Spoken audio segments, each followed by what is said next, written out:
And away we go. It's the DFS Early Bird presented by Awesemo.com. Dan Strafford, Dave Lochran, along with you to talk about the Women's World Cup. Now we're going to talk about some Major League Baseball here. That was crazy, though, wasn't it? 13 goals. 13. Hey, at least one of our soccer teams is good. But we are here to talk about the 4-game early slate. We will have tons of content available over at Awesemo.com and on our YouTube channel for the night slate. You'll get the MLB strategy show. You'll get the deep dive. You'll get the deeper dive. You'll get live before lock. So we're going to focus in on these early 4 games. And honestly, both DraftKings and FanDuel and our sponsor site, Yahoo, have contests available, including this early slate. Yahoo does the whole day as a full slate, and then you get some big contests, to be quite honest, over on FanDuel and DraftKings for this 4-game early. So we want to focus in on it and get our best out of it. We're going to go game by game to make it simple on ourselves and hopefully easier on you all to understand where we're looking. Pricing's going to be intriguing on DraftKings. You have Yonny Chirinos, who's been solid at 10-4, Dave. And that's where we're going to start. We're going to start at Tampa Bay and Oakland in Tampa Bay. It's a 12:10 Eastern time start, only time zone that truly matters, if I'm being honest. I love everybody else. But 12:10, first pitch.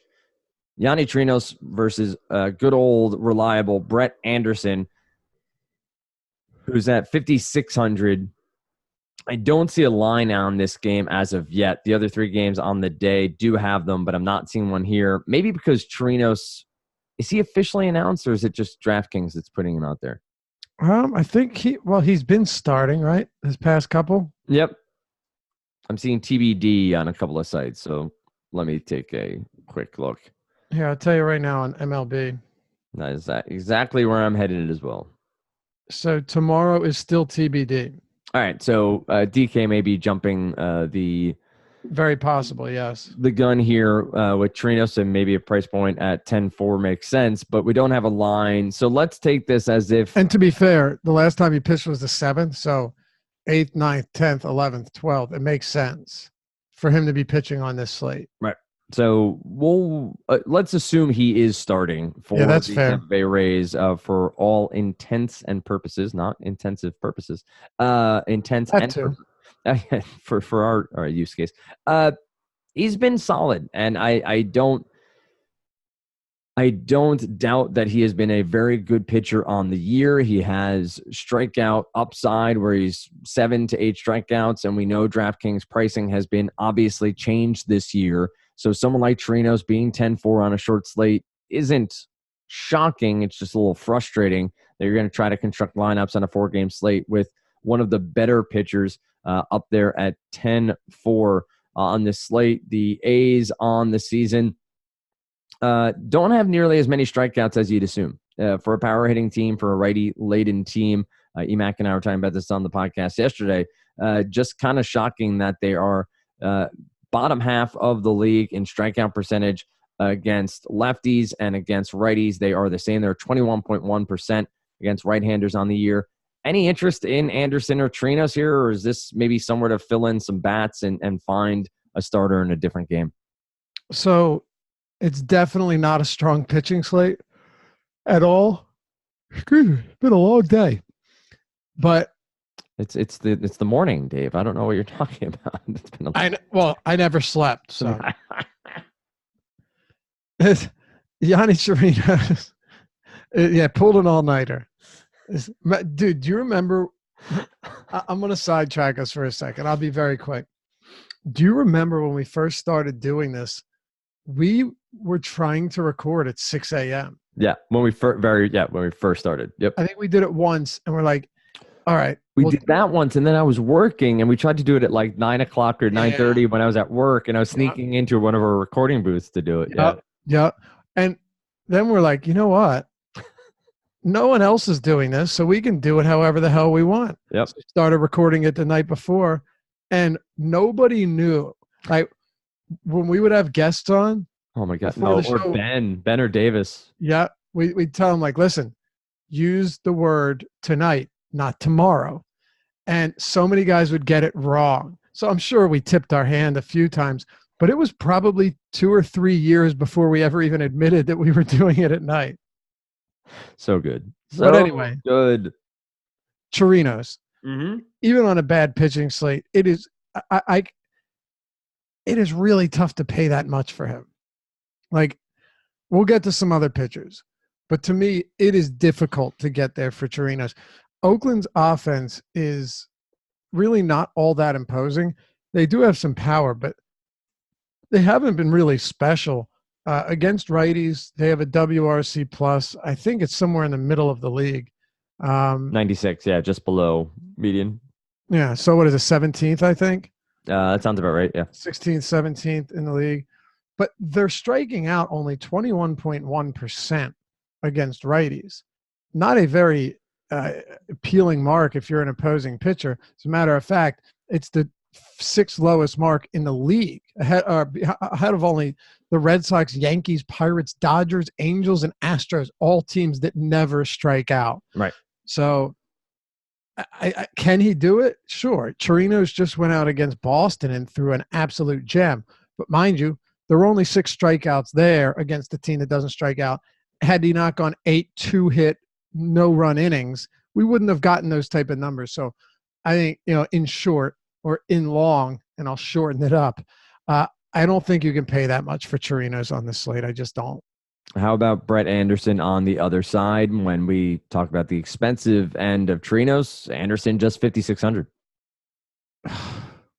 So cheap pitching is always viable, and the biggest reason for that on this slate, what would it be, Dan? Coors Field. Coors Field. I mean, you don't have to, but imagine paying 10-4 for Yanni Chirinos and then realizing that you still want to get Coors bats in with a lefty on the mound for Chicago and Antonio Senzatella on the mound for Colorado. So if you were going to go out there and play Brett Anderson and hope for 13, 14 fantasy points, I don't think it's the craziest idea on a really bad pitching slate. I don't. Yep. And to point out, again, sample size is still lower, but it is 725 plate appearances. Kind of shocked that the Rays have faced that many lefties, but they have the highest K percentage, and I'm confirming I'm looking at the right numbers here. Active roster 2019. Yep.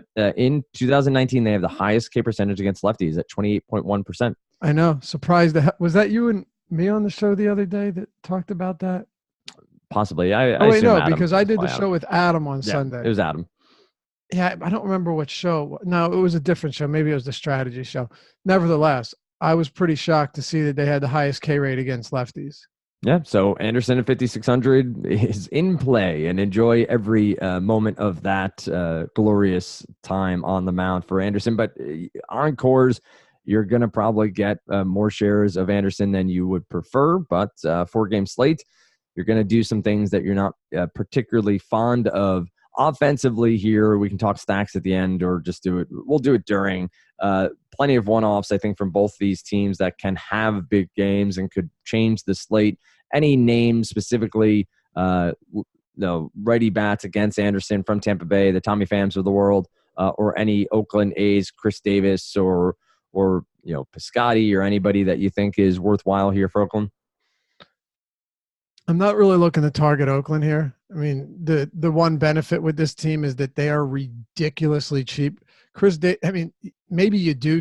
Chris Davis is $3,500 on DraftKings. Mark Canha is $3,500 on DraftKings. That's remarkable. Marcus Semien, $3,700. Matt Chapman, $35. My God, look at. Profar Pinder, 2,900.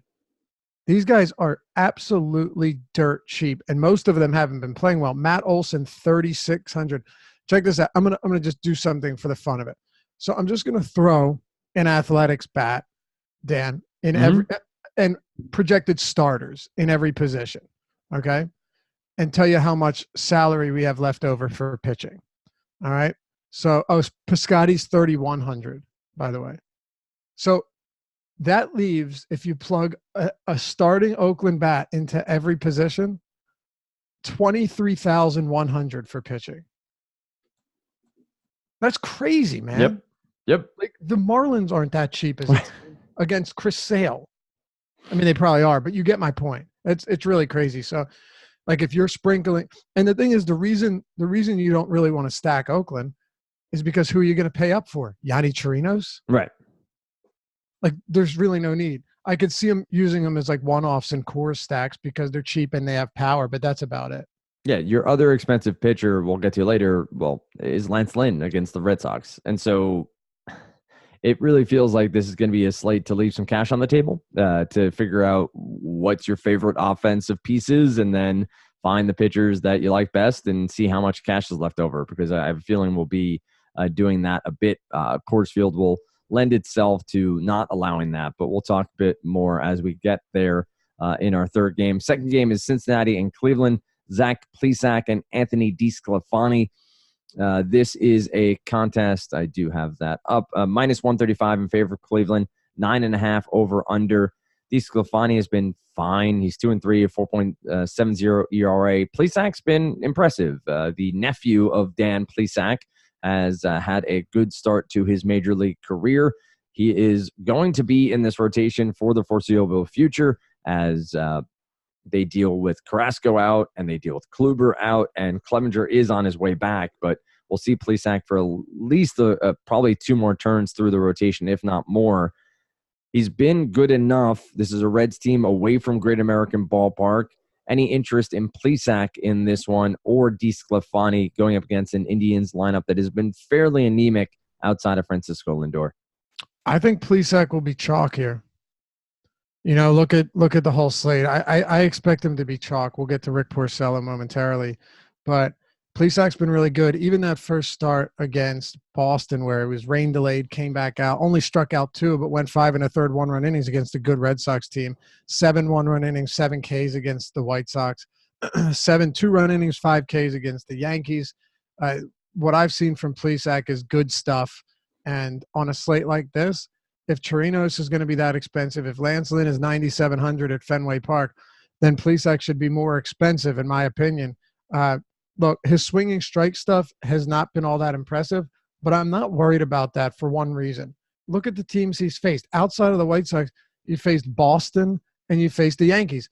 As we mentioned moments ago, 2 teams that rank bottom 5 in strikeout rate versus right-handed pitching. So I think you're gonna see that change. But here's what's interesting: the Reds are a low strikeout team as well, but Plesac has managed to produce nice numbers against teams that don't strike out. Would I rather be a good matchup for strikeouts? Of course, but we don't really have many other alternatives on this slate. And by the way, like I said, 12% swinging strike rate against Boston, 7% against the Yankees, and 7% against it was 12% against the White Sox and then 7% against Boston and the Yankees. So I expect them to be able to put up strong numbers.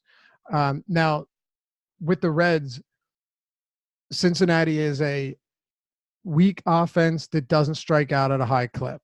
I think on the year they're in the middle of the road. Actually, wow, their K rate is up to... Yeah, they're 9th now. 9th. Wow. Yep. And a walk rate of only 8%. And to Plesac's credit, in his minor league and major league careers, he doesn't walk a lot of guys. So that is surprising. I think your chalk call is right. I think this is going to be a guy who's... Even if they weren't a high K team, like, I would expect them to be chalk, right? Yep. I mean, what, a 90 WRC plus. Most of the numbers here for the Reds are, 86 WRC plus. These are not imposing numbers, and I think Plesac has to get the call here. Bottom 6 WOBA for the Reds. The biggest thing is, once again, if Hamels is going to be 8,100 at Coors, if Lynn's going to be 9K, if Chirinos is going to be 10.4, then there's no reason Plesac should be 7,400. Right. Yeah, it seems the pricing is slightly off here on DK. If you go Plesac and Anderson, which I don't know that to start the year, I would have thought those words would ever be uttered by me, but you're left with 4,625 per position from there, which is doable, which is viable. So you're going to be able to get some Coors bats, some Coors exposure, and then sprinkle in some other guys along the way. So Plesac seems to be somebody that will be pretty popular at first glance here. DeSclafani on the other side, I did make mention about this Cleveland Indians team. it's just been a struggle for them on the year. They don't strike out a ton. They've gotten a little bit better as the year has gone on. They're at a 92 WRC plus on the year, 170 from an ISO department.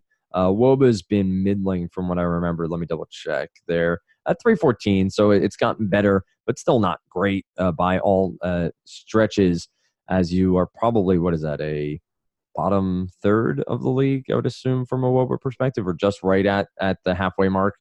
Let's see. The Indians are 19th. So right where I thought they were. Any interest in DeSclafani, or am I now trying to stretch this too far in this matchup? Here's the big thing that worries me about Anthony DeSclafani. He is markedly better against righties. I mean, not even close. When you compare his numbers against lefties and righties, you'd think, one of them is a really, really good pitcher and the other one has no business even pitching at the AAA level. I mean, it is bizarre how bad he's been. Just to give you an idea, DeSclafani on the year is at 152 ISO, 262 WOBA, really low. 151 ISO to righties, 1.42 home runs per 9. But overall, he's done a pretty decent job of limiting base runners here. He's striking them out at 25%. Now, against lefties, sure, striking them out 23% of the time, but he's allowing a 414 WOBA, a 322 ISO, and almost 3 home runs per 9 with a 173 whip. Only 30% ground balls, 45% hard contact, 51% fly balls. Like, listen to those numbers. A 5.3 xFIP, really bad against lefties. I like Cleveland here quite a bit, and they have let me down consistently this season, let many of us down, whether you're playing daily or seasonal. But with the amount of lefties you're getting here, Carlos Santana being one of them, Jose Ramirez, Francisco Lindor. I don't know if he shouldn't be. I was going to say, even if Mike Freeman's in the lineup, he's a lefty. The list goes on here, Dan. And I think it's Jake Bauer. I don't even care if these guys are good. He's so bad against lefties that I expect this to be a very tough time for him. Leonis Martin, you see what I'm saying? Absolutely. I am right there with you on stacking, or at least going against DeSclafani wherever you can. Colorado and the Cubs is our next game up. This game, I haven't looked at. I'm going to say it's an 11 over under. What do we got? Let's see. It is a 12.5. Wow, I was off. I guess Senzatella's on the mound. I should have known better there. But Cubs. 12.5? It's 12.5 minus 140 for Chicago. It is Cole Hamels against Senzatella. So implied run total for the Cubs is what, 6.3, 6.5, somewhere in there? Yeah, I'll tell you right now. So the implied total for 12.5. What's the money line? Minus 140 in favor of Chicago. In favor of Chicago. Okay. Yeah. I don't really think Hamels I think Hamels struggles in this matchup pretty significantly, and I'm not telling tales out of school here, Dan. But sorry, I was just setting up. I was trying to look for these totals for tomorrow. So, all right, here we go. Your implied run totals for the Rockies. Come on now. All right, here you go. Implied run total for the Rockies is 5.8. Okay. 6.8 for the Cubs. Yep. And the Cubs are letting us down as we record this, or letting me down, or anyone who played them in Coors Field. They have just one run. So maybe that colors some of the plays on the early slate here. For some recency bias colors the eyes as you get the Colorado Rockies with Senzatella on the mound. I don't think we need a ton of analysis here, but I will say, obviously, the Ian Desmonds of the world, guys who aren't getting a ton of at-bats. If he's in the lineup at a cheaper price point, he has tons of power upside. His power numbers are through the roof, the highest they've been, meaning his exit velocity, his barrels, his slugging percentage are the highest they've been since 2015. He's not getting a ton of playing time because the outfield has gotten healthy, and there's not many at-bats at first base. But if Desmond is in the lineup, he's somebody that I would target in this game specifically. Is there any scenario that you'd be figuring out some Hamels or Senzatella exposure, or is this just seems like a mess of a game? I really debated whether or not I could stomach the idea of playing Senzatella. The problem is this guy gets no strikeouts at all. I mean, what's he averaging? Like 5 Ks per 9 or something ridiculous. I mean, it's through the floor. I think he'd honestly probably just be better off going with Brett Anderson at a little bit more expensive. And another idea here is playing Senzatella. You can't pay up for the one of two big time pay up teams that you'd actually want to in the Cubs. Right. So yeah, kind of I don't know. It doesn't seem to make a whole lot of sense to me at all. I can totally understand why you'd ask. I mean, it feels like on a slate like this, anyone's in play, right? But he's averaging 4.9 Ks per 9 this season, which is just absolutely pathetic and isn't really that surprising to anybody. But I don't know. I can't go there. I don't think Hamels is the craziest idea just because Hamels is actually a good pitcher. Sure. Like I said, I do think that he could struggle here against a bunch of good righties. Well, a couple of really good righties. But at the same time, if you're talking about just talent level on this slate, Hamels is certainly better than almost anybody else. And he's not overly priced or overly expensive. And it's not crazy to think that, look, not everyone, just because it's Coors Field doesn't mean you have to be terrible. Case in point would be tonight's game. And what's his name? Peter, the hell is his name? Lambert. What's he at? I mean, has he still only allowed a single run? I think so. I'll double check what his totals are. But yeah, Pete Lambert, I believe, is I feel like he's an English Premier League soccer player, but that's fine. Let's see what he has going tonight. And by the way, while you look that up, another thing to mention, the Rockies yesterday ran out 4 lefties and a lefty-righty lineup, right? You had Blackmon, Dahl, Murphy, and McMahon. You're going to have a pitcher. It was Lambert went 5 innings, Bettis for 1, Diaz for 1 so far, and they've only given up 1 run on 3 hits. A Hayward homer, right? Yep. Yeah. So when you look at this, it's like you have Story and Arenado. Those are the ones that really concern you. I wouldn't be surprised if Walters is in the lineup tomorrow and we see another lefty. Desmond's definitely not terrible against lefties, but if you get 4 lefties in the lineup again, Hamels is holding them this season to a 222 WOBA and .052 ISO. He's very good against lefties, allows virtually no power against them. It's not crazy to think that Hamels could be in play, and I think I will have some Cole Hamels for sure. Ian Desmond on the night thus far as we record 3 for 3 with a run scored and a walk, batting 7th. Is that right? He banged 7th in this lineup. Nope, make that 6th to count properly. He's 3,800 on this slate. So I will hope that Ian Desmond is in the lineup, and I will hope that I'll have an opportunity to roster him. I think you're right on Hamels. I think I agree with the assessment, but that price point in Coors Field and the power numbers you're seeing from Desmond, I think make him a very solid play at a very cheap price point for a Coors game. As anybody in particular from an offensive standpoint that you want, Dave, or are you going back to the Cubs, even though they're just, I know you are, but anyone in particular from the Cubs that you find most intriguing in this matchup against Senzatella? Yeah, I mean, you have to.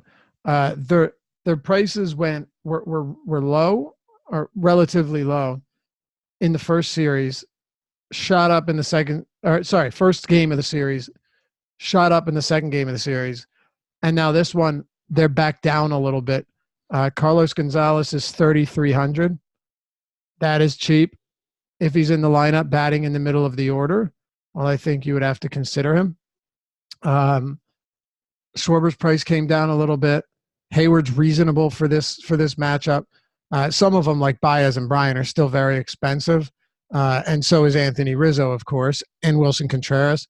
But there are a good 3 bats in this lineup that you can get at a discount. Addison Russell and Cargo both sub 4K. and Hayward's not terrible, you might see a different lineup anyway. But yes, of course, we're playing them. And to be fair, Arenado and Desmond and Story, I still very much like those guys because while Hamels is lights out against lefties, he will give up power to righties, no question. All right, let's close it out with Texas and Boston, a game in Fenway Park. Let's see what I'll get to the line momentarily. I clicked off that page, but we have Lance Lynn and good old Rick Porcello. Lynn in at 9K, Porcello in at 7K. So you have Lance Lynn as the de facto quote-unquote better pitcher. I know that is not actually the case, but Lynn's been better on the season. Porcello's had his struggles for the Red Sox throughout the season, has given up home runs in 3 out of the last 4 starts, has struggled with control at times, has 3 walks against Cleveland 2 games back, has given up a ton of hits, 8, 9, and 8 in his last 3 starts. Is Porcello on your radar, though, here because of the matchup with the Texas Rangers outside of Globe Life Stadium? I do think he has to be, whether you want to or not. It's kind of just by default, this guy is going to be in play. I mean, think of it this way. The surrounding pitchers are Desclafani, who I mentioned. Look, could he go out and have a strong game? Yeah. And you know what? If you played Desclafani, I wouldn't hate it. And this is the reason. He is striking lefties out at almost 24%, which is above average, right? So even if he's been bad against them on a short slate like this, it's still very possible that you get a decent game. And if Porcello is chalk along with Plesac, I think it would give you even more reason to look to Desclafani. So I do want to change my tone on that a little bit, especially given that this is away from Great American Ballpark. But I also like Cleveland a lot. And I just think on a slate like this, you have to be able to see both sides of it. Mm-hmm. But I like lefties a lot more against Texas. I still think Porcello, again, by default, is just going to force ownership towards him. I think he'll be higher owned than Desclafani, which means I'll probably have more interest in Anthony Desclafani. Ownership's going to be inflated on a lot of these guys, of course. But the thing about Porcello is even when he has a good game and limits runs, he's not getting strikeouts. So you really need him to not allow any runs and go deep into the game, because he's going to give you like 4 Ks, which really sucks. Yeah, that is absolutely accurate. Any bats here that you want to highlight? Clearly, Boston has a ton of power. Texas has a bit. They've had some injuries over the course of the season that have sapped some. Anybody that you want to highlight from either of these offenses before we close out the podcast? So a 5.3 run implied total for the Red Sox here, which is the 3rd highest on the slate behind only both Coors teams. I think you have to give this some consideration, but the truth is Lance Lynn's just been good and Boston has been pretty underwhelming.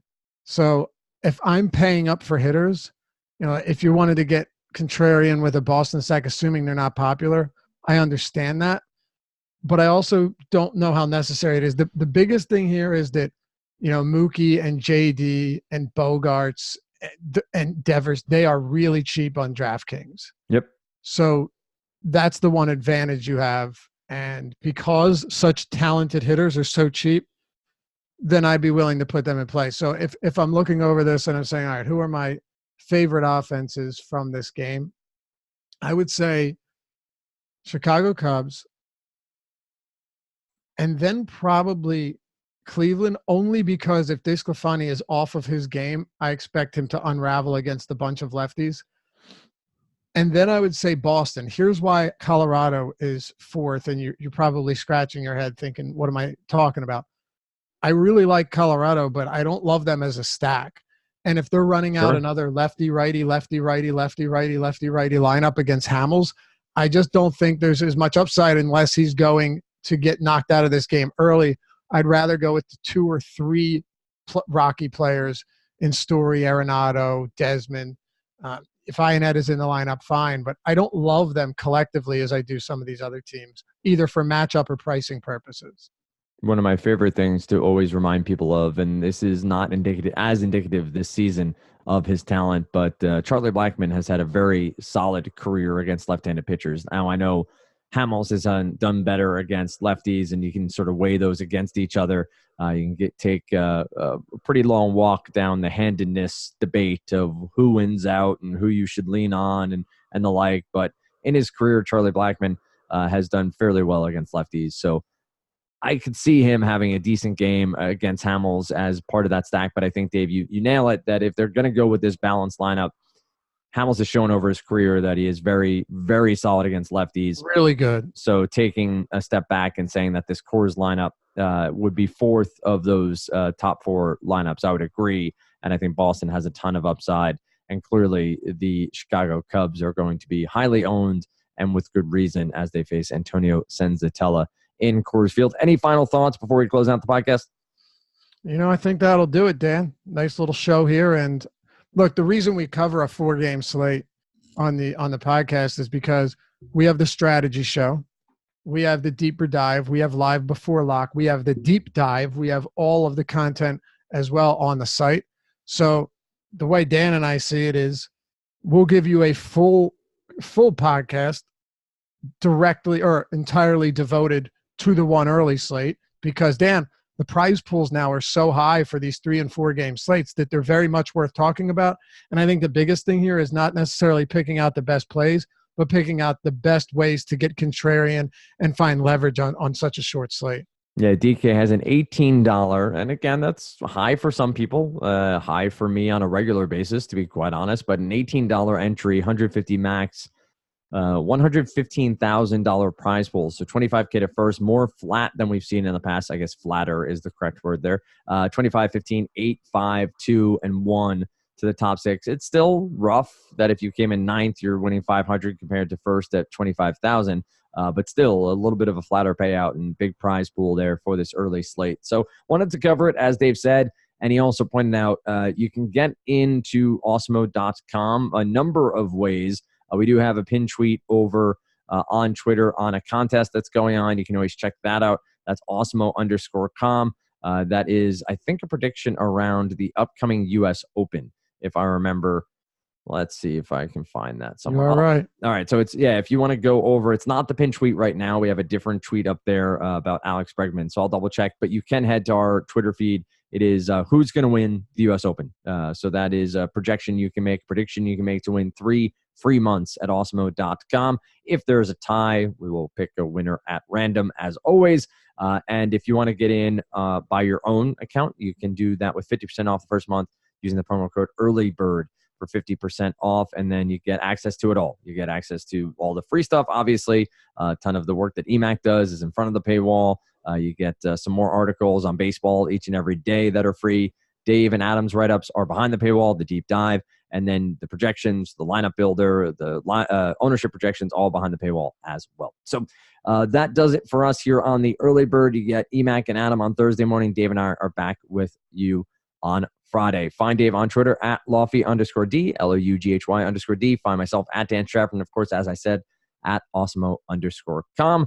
Back with you again tomorrow right here on the DFS Early Bird, presented by Awesemo.com.